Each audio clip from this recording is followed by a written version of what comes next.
No, don't stop till you get enough. You haven't had enough. No way. No way.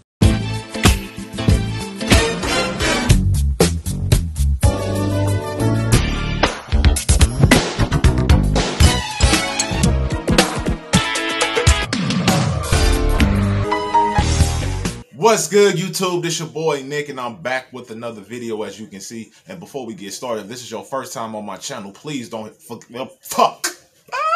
What's good, YouTube? This your boy Nick, and I'm back with another video, as you can see. And before we get started, if this is your first time on my channel, please make sure you like this video. Don't forget to hit that subscribe button, and don't forget to hit that post notification bell so you'll be alert when I do make a new video, man. I hope everybody is blessed today. You know what I'm saying? I hope everybody's having a good day. So we back with another one, man. Another one. You know, we got Michael Jackson speaks on his dance and performance style in his own words. You know what I'm saying? And I feel like this video right here, I feel like I already know where this video is going, but we still gonna tune into it, you know what I'm saying? But I ain't gonna do too much talking. But without further ado, let's get straight into the video. Ever since we were kids, we've always wanted to dance or keep the time to the music. And that's part of us. It's like something we have to have. And it's in us. Because I don't know what I would do if there wasn't music. And we come up with different steps. We've always done it that way. And I think it's so much better when you do it, when we do our own, because we know what we want. My father used to always say, don't mess up, you know? And I felt I knew every part. And if something went wrong, I felt I could cover it. I dance a lot anyway. I've always loved to dance. When I was just real little, I used to watch Sammy Davis, Fred Astaire, and James Brown, and just dancing about the house. So I don't remember not dancing. Fred Astaire once really gave me a wonderful compliment. He says that I was a wonderful dancer and that he watched me all the time. And I admire him so much. God. I think James Brown is a genius, you know. When he's with the famous Flame, just unbelievable. And I used to watch him on television.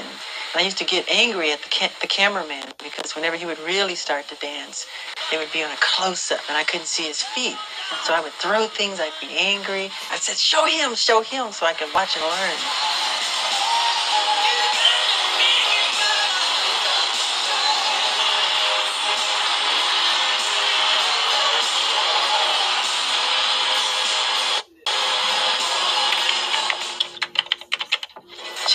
When I come on stage and you feel the audience, the forces back and forth. When they get aroused, we get aroused. And it's just a wonderful feeling, really. I'm really not that outgoing when I'm off stage. When I'm on stage, it's totally different, really. I'm actually another person. Actually, you're becoming like a stage addict. I really am. Like when there are off days and there is no show, I'm up at night dancing just the same. It's really strange. Guess I'm an addict. Can't help it. On stage is the most magic place I can be. I can't put it in words. It's escapism. It's like walking on air. For me, it's the safest place in the world. To me, I can't be heard on stage. I can sleep on stage. I hate to leave stage. It's wonderful. What is it that goes through your mind when you perform? I don't think about much. I don't think at all, actually. I'm feeling it. It's not a thing of thinking or mechanics. It's all spirit and feeling. Motown 25. Well, the moonwalk came from these beautiful children, these black kids who live in the ghettos and, you know, the inner cities who are brilliant. They just have that natural talent for dancing. Any of the the Running Man, any of these dances, they come up with these dances. All I did was enhance the dance.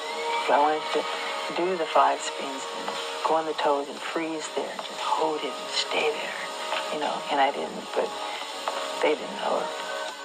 Well, I'm never satisfied. Even when I see something that I've done and people say, oh, it was phenomenal. When I did Motown 25 and I did the moonwalk for the first time, I was backstage crying afterwards because I was unhappy. You cried after Motown 25? Motown 25. But then as I was walking to the car, there was this little boy. He was like 12. He was a little Jewish kid. And he said, you're amazing. Who taught you to ever dance like that? And for the first time, I felt I did a good job because I know children don't lie, and I just felt so good about it then. After my Motown performance, where I performed Billie Jean, I was nominated for an Emmy, in which I lost. But my real award was the next day after the show, when Fred Astaire called my house. He said, I saw the show last night, I taped it, I watched it twice this morning. And he said, you were incredible, you're a hell of a mover. And I said, God, thank you, it's so wonderful for you to say that, because I think you're the best. I said, I just want a section. I said, give me a section where I can dance on it. Because he said no dancing in the whole piece. He said, no dancing. Oh, this is exclusive. I said, just give me one little moment. So that whole section, we see this long street and this billboard of these two girls. One of them is Billie Jean and I'm dancing. That's the only part I contributed. I did Beat It with Michael Peters, which I choreographed portions of that as well. And as I told John Landis, I want Michael Peters to work on this thing. And so we got together and we did certain steps and he did certain things. I said, no, I don't like that. And he said, yeah, I like this, or I don't like that, what I did. And we just finally ended up agreeing on, you know, the piece. Okay, here we go.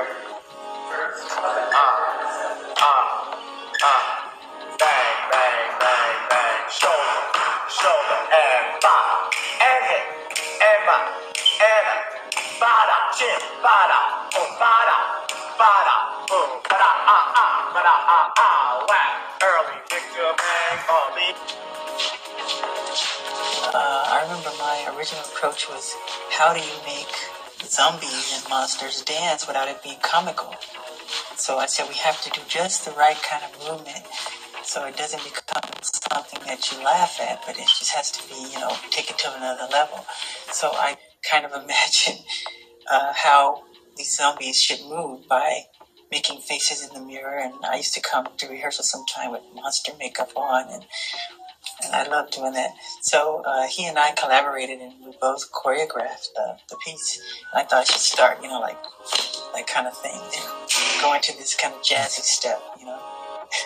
That's awesome. Kind of grooves and things like that, you know. Not too much ballet or whatever. Because every time it's different. Every time. See, and every time it's not going to be the same. So it's a lot of good stuff and certain things and certain things. And we're going to have a beat to go to, right? We're going to have a beat to go to.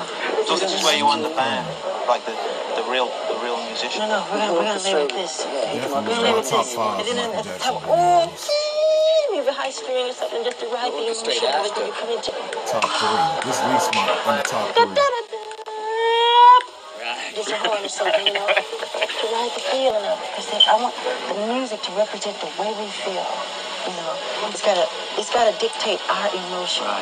You know, our moods. We're expressing the way everybody feels. It's rebellion. You know what I mean? We're letting out what we always wanted to say to the world. Exactly. Passion, anger, and fire. So you got more movement. It should be more like something's going on inside of you. I mean, that's why when we build it to a mountain and we bring it back down, it's got to have that emotion. You probably heard the uproar over the new Michael Jackson video. The new Michael Jackson video is an event in itself. Fox Broadcasting says that it made a mistake in broadcasting the 11-minute black or white video last night. The international broadcast premiere of Black or White was immediately followed by uproar and condemnation. In the dance, I said, I want to do a dance number where I can just let out my frustration about, you know, injustice and prejudice and racism and bigotry. And within the dance, I just became upset and I let go, you know, and that's what happened. And I think at the time, people were concerned about the violent contempt of a piece, but it's like easy to look at. Why do you always grab your crotch? Why do I grab my crotch? Yeah, why? We think you got a thing with your crotch going on. I think it happens subliminally. Mm-hmm. When I dance, if you're a dancer, you know, you're just interpreting the sounds and the accompaniment of the music. Uh-huh. If there's a driving bass, you become the bass. If there's a cello, if there's a string, you become that. So you become the emotion of what that sound is. Okay? So if I'm doing a movement and I go bam and I grab myself, it's the music that compels me to do it. It's not saying I'm getting ready to grab down there and it's not in a great place. You don't think about it, it just happens. Sometime I'll look back at the footage and I'll go, did I do that? How do you all feel about Michael grabbing his crotch in those videos? I don't like that. Well, Riri, it's just part of his dancing. Yeah, but I don't like that. I don't like it either, but you know, when people were saying... What the heck? No, when people were saying Michael was grabbing his crouch, he was not grabbing his crouch at that time. He was putting his hand in his belt, was like this on the side of his face, and after they said he was grabbing his crouch, I don't know. Maybe he started grabbing it. Yeah. I think it's a feeling, and the music is feeling so good and everything. He just, boom, he just goes for it. Jermaine understands. That's what I'm feeling. That's what I was getting ready to say. I think it's one of those things they're looking just to say, oh, he did that, oh, he did that. It doesn't look nice. What do you have in mind? Just trust me, Brian. I know exactly what to do. You've got to be aggressive. Even more aggressive than Michael Jackson's treatment of his own groin on stage.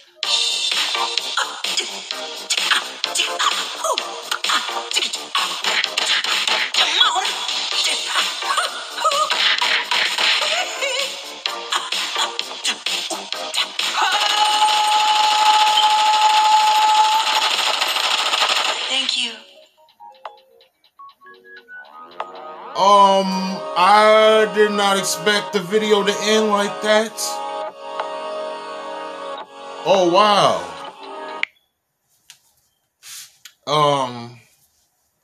By the way, I've never seen that episode of Family Guy before. I've never seen that, so that was my first time seeing that. Oh, wow. Anyway, I also think this is an interesting video because, like, when it comes to Michael Jackson's, his style of dancing and stuff like that, you know, of course he just explained, you know, the people who inspired him and influenced him to dance, like Sammy Davis Jr., Fred Astaire, you know what I'm saying, James Brown, you know what I'm saying, all these people that influenced him, he just took everything and just put some Michael into it, and that's all he did, you know what I'm saying, and like, the whole crouch grabbing thing, Jermaine understood it very well. Everybody else didn't like it, but Jermaine understood it, you know what I'm saying? And I like videos like this when Michael talks about where he gets his style from and his performance style from, you know what I'm saying? It's really dope because, like, that's how I got introduced to, like, certain people that he was influenced by, like the Fred Astaire. I didn't know who Fred Astaire was until Michael Jackson started talking about him. I didn't know who he was, you know what I'm saying? And then I look back at some of the things. I look back at some of them old videos. I'm like, okay, I see where Michael, you know what I'm saying, gets some of his style from. You know what I'm saying? But I don't want to make this video too long. I hope you guys enjoyed this video. I appreciate the support that this channel been getting, man. I really do appreciate y'all. Got so much more coming, man. And before you guys leave, if this is your first time on my channel, please make sure you hit that like button, that subscribe button, and don't forget to hit that post notification bell so you'll be alert when I do drop new videos, you know what I'm saying? I got more coming, y'all. I got more coming. Appreciate the support. You know what I'm saying? I love y'all. I've been your boy Nick, and I'll see y'all in the next video, bro. Peace.